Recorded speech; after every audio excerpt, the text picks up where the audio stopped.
দেখুন, ডিপ্রেশন হলে আমাদের নিজেদেরকে কিন্তু অনেক একা লাগে। তখন মনে হয় কাউকে একটা কল করে একটু কথা বলি, একটু দেখা করি। কিন্তু হঠাৎ করে মনে হলো যে আপনার যে আমার নিজের মতো কথা বলার মতো কোনো মানুষ নেই।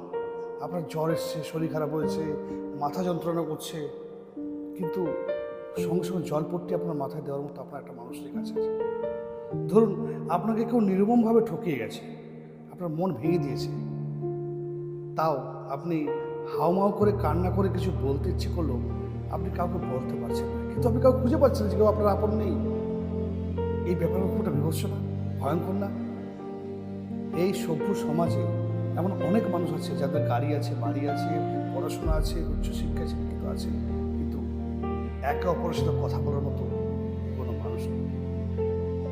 প্রচণ্ড ডিপ্রেশনে নিজেকে শেষ করে দেওয়ার চিন্তা হয় না, কিন্তু মাথায় হাত রেখে সব সেরে যাবে রে, চিন্তা করিস না, all will be well, all is well, এরকম বলার মতো মানুষ নেই।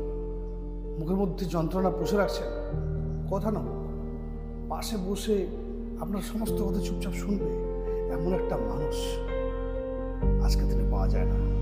জানেন তো, আমরা বড্ড একা।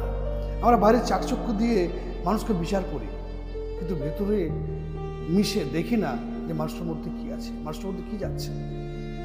আমরা এত জনসমাগম, এত ভিড়, আশেপাশে এত মানুষ, রাস্তাঘাটে এত মানুষ, অফিসে এত মানুষ, বাড়ির আশেপাশে এত মানুষ, কিন্তু আমরা বড্ড একা, বড্ড একা। শুধু দীর্ঘশ্বাস ফেলে নিজেদেরকে শুধু অসহায় ফিল করি আর নিজেদের কাছে আত্মসমর্পণ করি।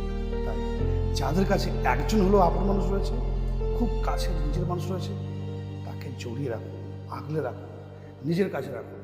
কারণ যে একা না, সেই প্রকৃতভাবে বোঝে যে একাকিত্বটা কতটা ভয়ঙ্কর। তাই যে আপনার কাছের মানুষ না, ওনাকে বাঁচিয়ে রাখুন, আগলে রাখুন। দেখতে থাকুন BKS spotlight. Thank you so much.